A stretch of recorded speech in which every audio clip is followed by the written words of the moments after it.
Hi everyone, I'm Shaylin here with Reedsy. Today I'm going to be sharing 5 popular tropes that I don't like. I'm sure I'm not alone in these. I know these are fairly common tropes, but despite that, I'm sure there are a lot of people that also don't really like them. But I'm also sure there are people who like them, so if I'm insulting your favorite trope, I'm very sorry. The first one is chosen ones. Probably the most common trope that there has ever been, and sometimes I think this trope can be done really well, but the reason why I usually don't like it is because it kind of feels a bit fatalistic, I guess. The fate of the character was decided long ago, before even the beginning of the story, and it's not really up to them to decide their fate. Their fate was already decided. However, I do think this is a really interesting one for subversion.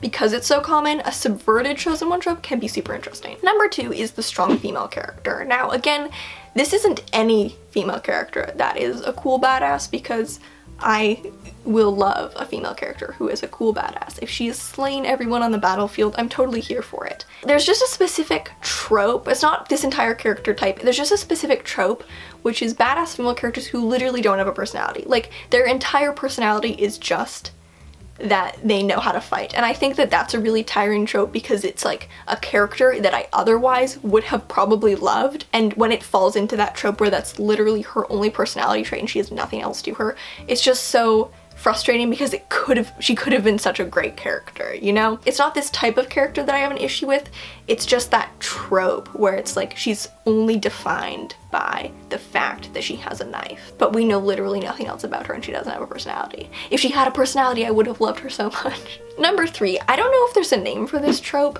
but I just call it the villain is sad trope. Basically, you spend a whole bunch of time with this villain, the villain is awful, we keep building up that the villain is awful, and then we get the villain's backstory, and it's basically just like, the villain can be a villain because the villain is sad.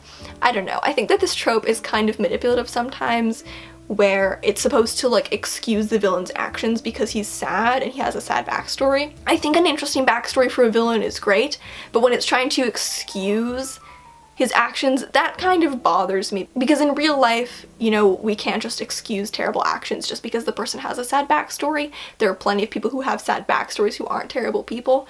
So a good backstory for a villain, great. Even if it's a sad backstory. When it's trying to excuse the actions, then it's kind of frustrating.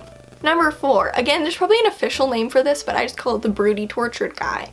It's kind of exactly what it sounds like, and you probably know this character so well. It's the broody tortured guy, and he's super broody, and he doesn't express any feelings, and he's just really broody and tortured. I don't know, he's in every YA book. And kind of similar to the strong female character, he doesn't really have a personality outside of that, and also similarly to the villain is sad, he usually has a sad backstory that kind of excuses why he's so broody and tortured. And again, nothing wrong with broody or tortured, it's just if that's your only personality, that's not an interesting character. If your only personality is that you like to lean against walls and smoke cigarettes, try to salvage a personality in there maybe. Number 5, this one I think comes from my personal disdain for dreams in books, but the dream premonition.